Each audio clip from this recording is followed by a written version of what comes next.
begin from page 30. Everyone turn to page 30. So we are going to begin from where you see lesson 21. That's where we are going to begin from today, lesson 21. And on lesson 21 we have a poem. Lesson 21 we have a poem. Allow me begin reading the poem. A sharp cry in our sub-county. AIDS, AIDS, AIDS. AIDS the killer, crying in the north, crying in the south, crying in the east, crying in the west. Oh, AIDS the killer. Come out, you all people. Fight the killer AIDS. People from north, people from the crowd, stand out and fight. AIDS, AIDS, AIDS. Together we shall kick AIDS out of our sub-county. I'm going to read one more time. Here we have two parts, two stanzas. Okay, the first stanza is this side. This one is a stanza. And we have another stanza this side. So I'm going to read one more time, then I will request two of you to read for us the poem. A sharp cry in our sub-county. AIDS, AIDS, AIDS. AIDS the killer.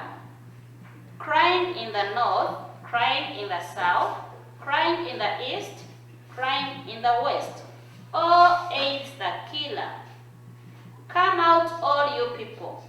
Fight the killer AIDS. People from the north, people from the crowd, stand out and fight. AIDS, AIDS, AIDS. Together we shall kick AIDS out of our sub-county. So that's our poem. That's our poem. They forgot to write the name of the person who wrote the poem. So you put this by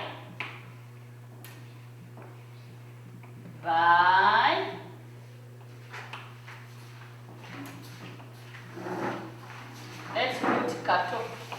That's the easiest name. By Kato Ben.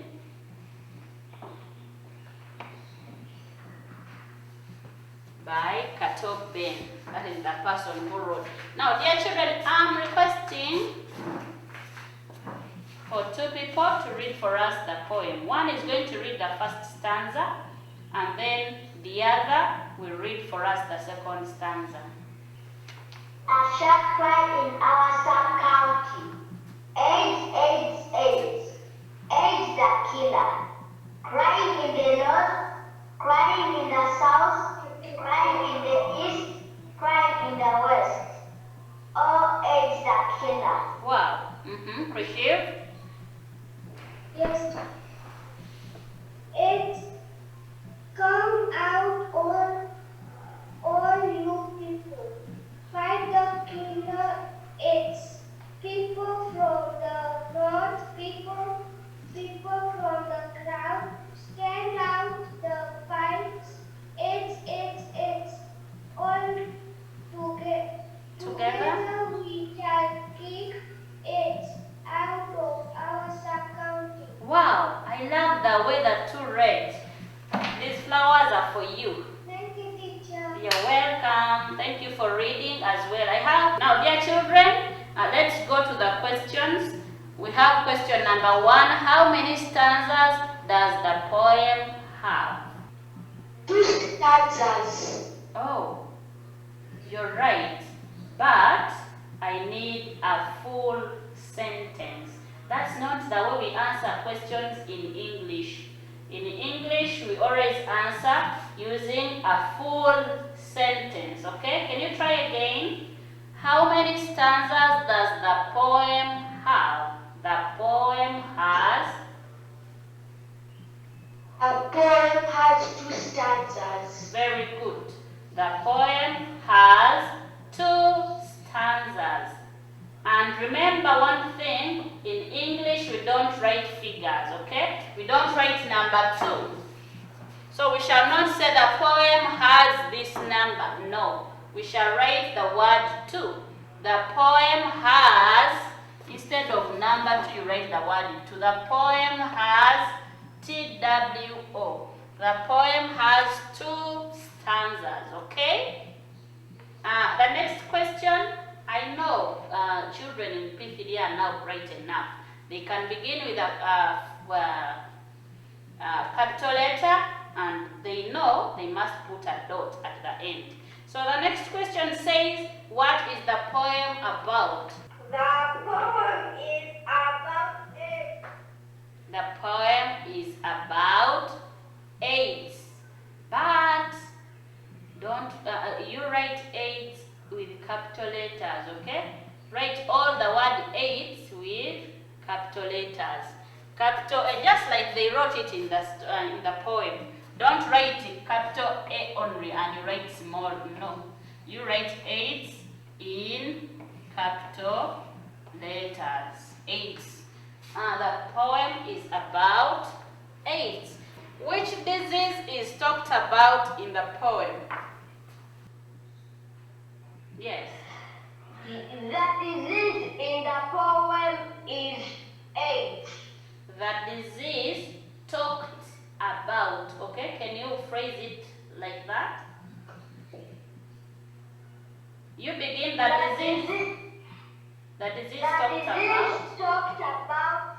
The disease talked about in the poem is called AIDS. Is AIDS. Thank you so much. The disease talked about in the poem is AIDS. Or you can say AIDS is the disease talked about in the poem. Both answers are right.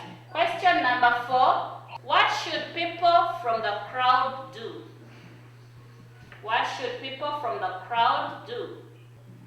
Yes, it is very okay. You can go back. You can still go back in the poem and copy the answer from there. Stand out and find it. Stand out and fight. Oh, thank you. I like it, but you've given us part of the answer. Okay? Your answer is right, but there's something that is making it not to be very correct. I need a full sentence. What should people in the crowd do? People from the crowd, begin like that. Shivan, I'm talking to you. Unmute yourself and begin. People from the crowd. People from the crowd should stand out and fight AIDS. Wow, thank you so much. So it sounds better that way. You should always answer in a full sentence. Question number 5. All people can stand out and fight. All people can stand out and fight. Let's use the word should. All people should stand out and fight AIDS. Give the opposite of these words. Give the opposite of these words. They put one dash, but I want you to do it like this. We have this word, careful. You're going to do like this. You put the answer there. I have the word sharp. You do like this, you put the answer. And we have the word crying. Like this, put the answer. So they need the opposites of these words. Remember this time they have said give. When they said give, you don't need to write a full sentence, okay? So you should note those words. Whenever they use the word give, they use the word name, they use the word list, they use the word mention, then you don't need to answer in a full sentence, okay? So these are the words they need to give their opposites. The first one is careful. Who can give us the opposite of careful? If you're not careful, then you are Careless. yes, careful, careless. And when you're writing careless, careless is a one word. Don't space. Don't write care and leave a space. You write the word care and less together. Careless. Less has double S. Sharp. If something is not sharp, then it is Blunt. blunt. Good. So if something is not sharp, it is blunt. It has this R for umbrella, not R for ant. Blunt. Blunt. So that is the spelling of blunt. And then we have this other one, crying. If you're not crying, then you are, laughing. Good. That is the correct opposite for crying, but the issue will now come on the spelling of laughing. I need someone to spell for me the word laughing as I write it down. L-A-U-G, good. H-I-N-N-G. Wow, thank you so much. That is the correct spelling of the word laughing. L-A-U-G-H-I-N-G. When you write laugh, you will not get the answer correct. Do you know why? Because this word crying has I-N-G. So your answer must also have I-N-G. Crying, laughing. Children, the next one. We are now on page 32. Page 31. Page 31, that's where we are. And we've gone on the 22nd lesson, where you see lesson 22. That's where we are. Lesson 22. So on lesson 22, we have complete the guided composition by choosing the right answer from the list of choices below. Of choices from below. So I'm going to read as you also follow by. Maybe you can get your pencil and point as I read. I'm going to read, you should read with me, but silently. Let's first read the words from the box. We have words in the box, they are down. We have bricks, dry, cousin, hard, job. Martha, you're not looking in the book. Look into your book and read with me. Bricks, I'm reading the words in the brackets, all in the box. Words which are in this thing like this. They are the words I'm reading. Bricks, dry, cousin, hard, job, he, fall, fetches, soil. Those are the answers we're going to use in filling in that guided composition. I'm reading them one more time. Bricks, dry, cousin, hard, job, he, fall, fetches, soil. Those are the answers for the dashes. Now I'm beginning to read the story. Last Friday, my dash wanted to make bricks. He prepared his dash in time. He hoped that rain was going to dash soon. When rain didn't fall, the soil became so dash. He couldn't make dash then. Now, dash has started again. He goes to the well. He goes to the well, dash water to knead into bricks. When the bricks dash, he will burn them. I'm going to read one more time. Then the third time, I'll be reading as you tell me the answers. Last Friday, my dash wanted to make bricks. He prepared his dash in time. He hoped that rain was going to dash. He hoped that rain was going to dash soon. When rain didn't fall, the soil became so dash. He couldn't make dash then. Now, dash has started again. He goes to the well, dash water to knead into bricks. When the bricks dash, he will burn them. So, when I said dash, you tell me the answer for that dash. Last Friday night dash, raise up the hand and tell me the answer for that first dash. My cousin. Very good. Everyone look for the word cousin in the box and put number 1 because it is for the first dash. Look for the word cousin in the box. Let me write my words in the box here. I have these words here. I have the word bricks. I have the word dry. I have cousin. I'm not going to finish all the words. I'm just showing you the way I want you to do it. I have the word had. So here say, last Friday my cousin. Look for the word cousin and put number 1 on top of cousin, just like this. First wait to fill in the story.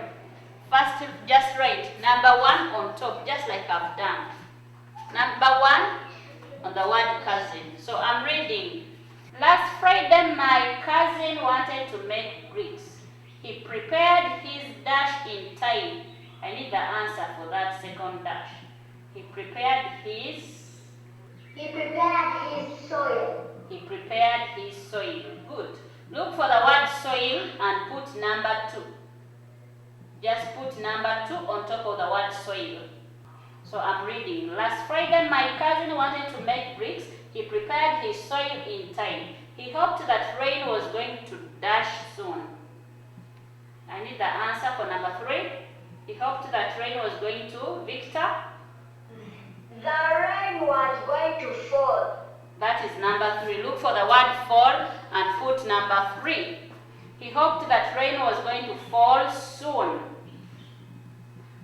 When rain didn't fall, the soil became so dash.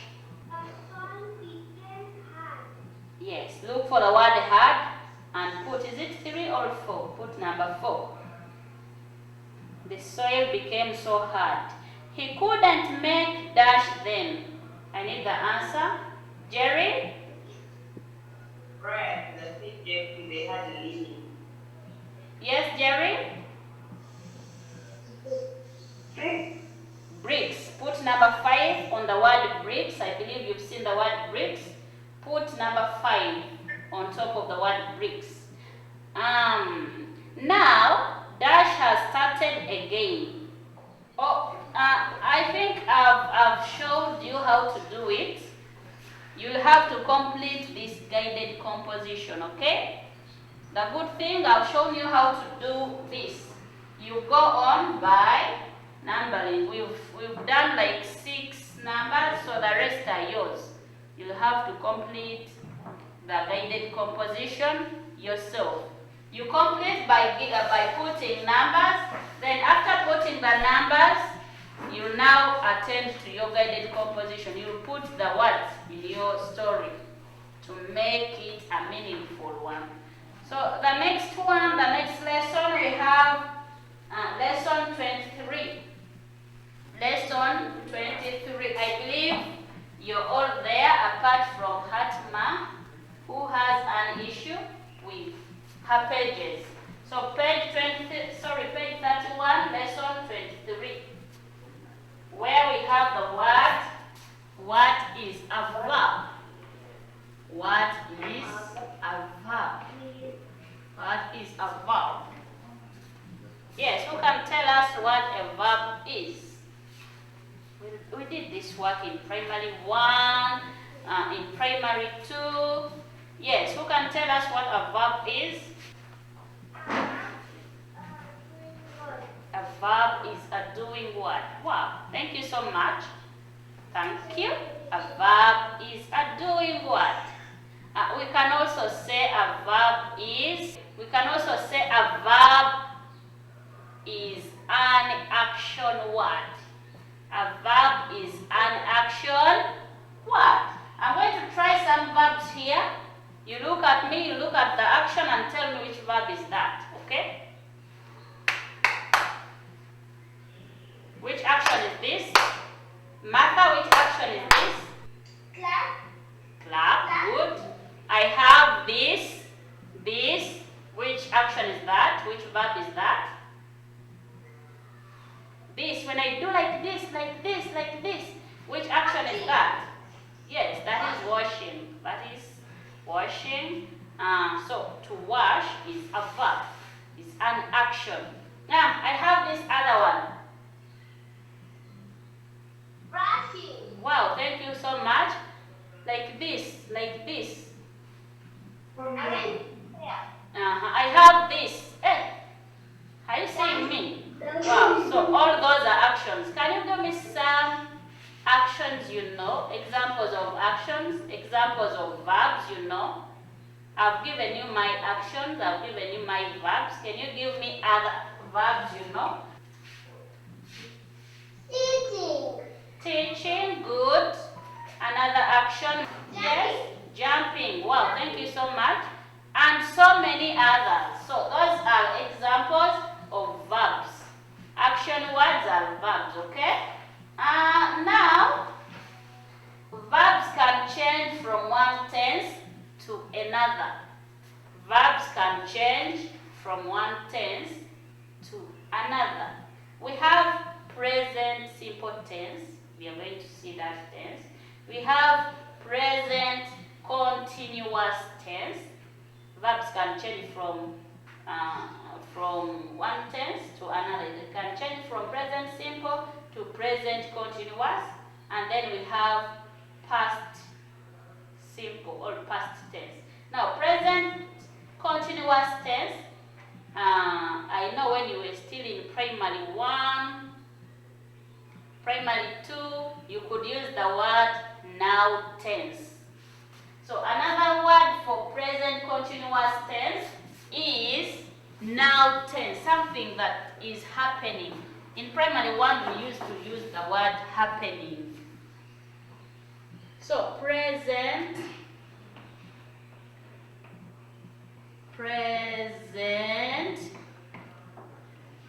continuous.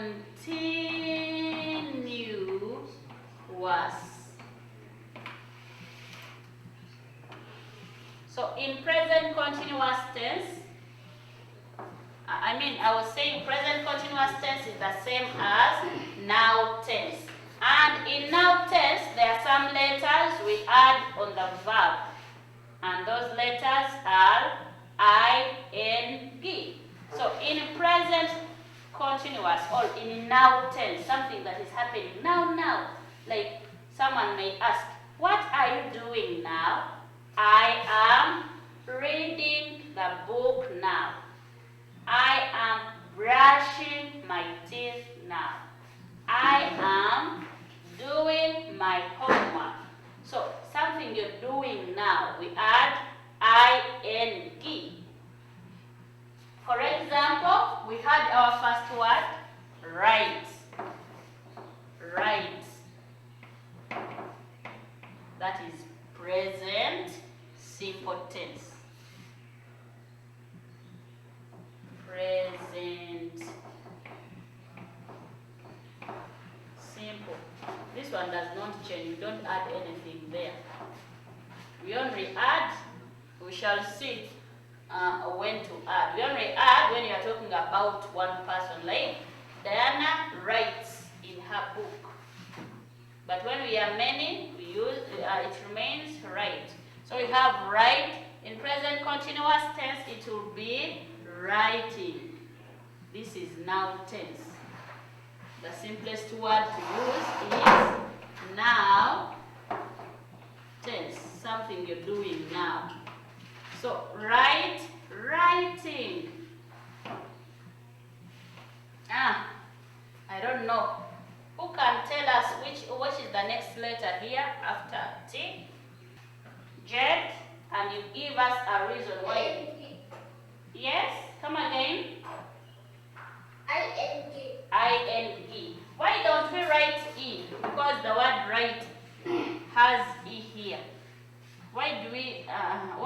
writing E. We said that all nouns, all words, all verbs, all action words that end with letter E drop E in their present continuous tense. So all those words that end with the E, like the word come, like the word shed, like the word name, when writing them in ing tense, in present continuous tense, we drop the E. We don't write the E. So that's why we are dropping it. Writing. Write, writing. Then here we have the past tense. Past tense. Sometimes we call it yesterday tense. That is the simplest word to use. Past tense is the same as yesterday tense. What do we say? What did she do yesterday? And you have the word right. What did she do yesterday? Who can tell us the answer? What did she do yesterday? She wrote in the book. Wow, she wrote. So she wrote in the book. The word wrote is the past tense of write. Write, writing, wrote. W-R-O-T-E. We have the word sit. Number 2, sit, dash, dash. What is the answer here? Sit. Sitting. Spell it. Yes, spell it. S-I. T-T. T-T. Double T. I-N-G. I-N-G. Thank you so much. So sitting has S-I-T-T. We looked at this. We looked at this. This one has a consonant here. It has a vowel in the middle. It has a consonant. So we double this last letter. Sit, sitting. We go on the next one. What did she do yesterday? What did Bella do yesterday? What did Bella do yesterday? Whose hand is not up? What did Bella do yesterday? Adele, tell us the answer. What did Bella do yesterday? Bella sat yesterday. Wow, thank you. Bella sat. So sit, sitting, sat. Thank you so much. The next one, we have speak. Speak. What are you doing now? What are you doing now? I'm speaking. I am speaking. Speaking.